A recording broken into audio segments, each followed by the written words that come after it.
Get that mutt out of here before I finish the job. The harsh shout tore through the evening air at the hospital gates. Under the cold yellow lamps, a thin, stray dog stood trembling. It didn't run. Its eye stayed fixed on the sliding glass doors as if waiting for someone who would never return. A steel cable snapped against the pavement, sparking. Passers-by recoiled, but the dog refused to move, its desperate gaze locked on the door, silently begging for mercy. Then, slowly, it lifted its head, as though calling for someone who might still listen. This isn't just a story about a dog. It's about a moment that will change its fate and the biker who was about to appear. Stay until the very end to witness a conclusion so moving you may not hold back your tears. The hospital stood along a quiet county road in the American Midwest.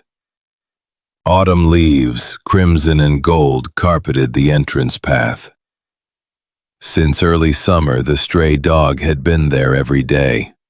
Morning by the gate, noon under the elm tree, evening pressed against the glass, searching for a familiar face. Locals called him Porter, the gatekeeper. Porter never barked, never fought for scraps. He accepted bread but always saved half, as if waiting to share it. The biker was Jack, 45, ex-Navy, now working at a repair shop. His cruiser roared down this road daily. He'd noticed Porter right away. Jack had once lost a brother waiting for help at a hospital door. Drowned in paperwork, ignored by protocol. Maybe that was why he couldn't look away when he saw those patient, pleading eyes. That afternoon, a battered pickup pulled over. A rough man climbed out, oil-stained jacket hanging loose. He whistled sharply. Porter froze. Instead of running, the dog inched back, tail low. The man sneered, pulling a steel choke cable from his truck bed. "Come here, worthless mutt." The cable lashed the concrete, sparks spitting. Porter's eyes darted toward the hospital doors, but no one came. Security hesitated. Onlookers shrank away. Jack killed his engine, heart pounding. He saw terror in the dog's eyes. Terror not of pain, but of being dragged away from the place it needed to wait. The wind rose, leaves scattering. The man advanced, curses spilling. Porter crouched, carefully placing the half loaf of bread by the door, like passing his shift. Then he looked straight at Jack, pleading yet proud. Jack's chest burned. He remembered his brother's final gaze, helpless, silenced. The weight of closed hospital doors. His breath slowed, voice deep and steady. "Is that your dog?" The man grunted. "Used to be. Stopped working. Stopped eating. Just sits here. I'll drag him back, break him in." Jack knelt. Porter's tail twitched, warning him not to fight. Security lingered, unsure. A nurse stood inside, clipboard clutched, pity in her eyes. Jack extended his palm. Porter's breath trembled against his rough skin. Then the dog pressed its head into his hand, sealing something silent between them.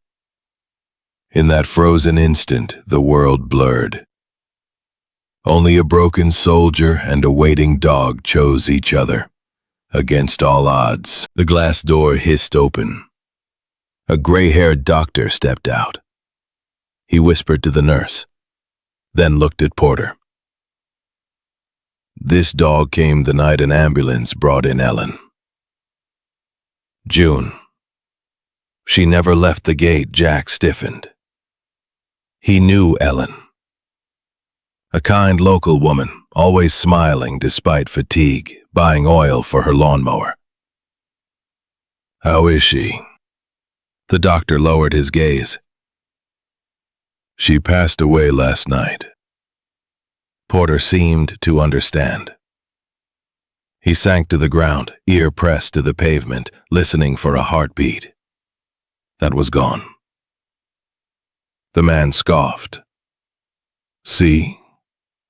No one left. He's mine to take. The nurse spoke softly. We checked. No chip. But he saves half his food. Always. Maybe. For the one who never returned. Jack looked at the half-loaf Porter had left by the door. His anger melted into resolve. No more hesitation. A choice had to be made. Jack rose tall, his voice like the steady rumble of an engine. You've lost your claim. I'll take him, right here, right now. The man barked a laugh. You think it's that easy? He's mine. Jack peeled off his gloves, handed his helmet to the nurse. From his wallet he pulled not cash, but a photo. A teenage boy with a spotted dog, both grinning wide. My brother. He believed dogs choose their people, not the other way around. Jack turned to Porter. If you choose me, step this way. The dog hesitated. 1 step, 2. A pause to glance at the hospital door one last time. Then Porter placed his paw on Jack's boot. The crowd exhaled. The nurse smiled, tears brimming. The man gritted his teeth, steel cables screeching across concrete. But in the glow of the hospital lamps, Jack and Porter's shadows merged into one. The man lunged, reaching for Porter's neck.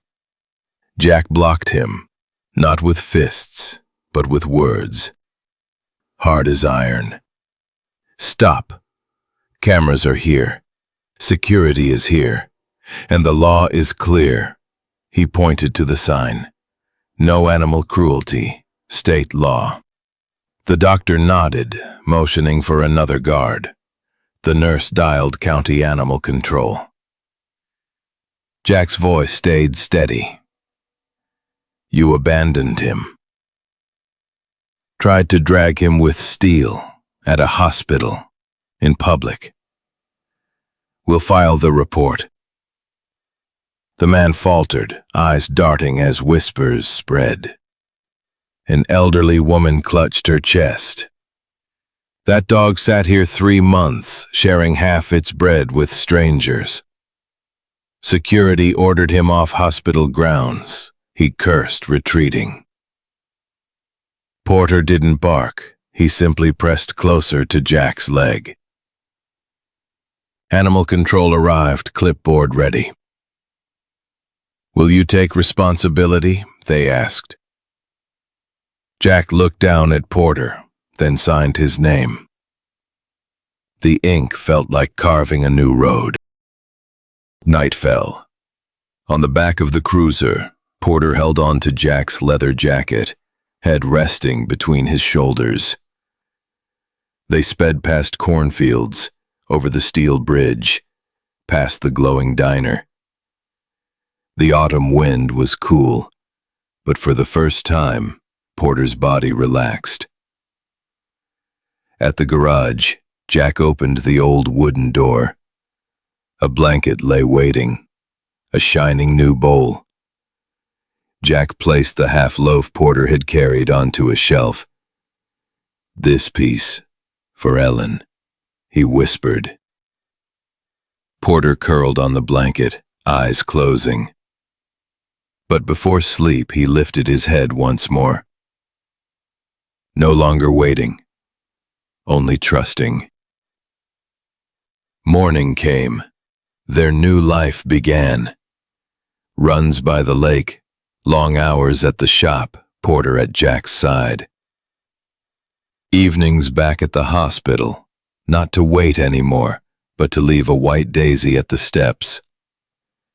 People stopped, smiled, whispered. They understood. Loyalty has the shape of a dog. And sometimes justice is just one biker standing still, choosing kindness at the very moment it matters most.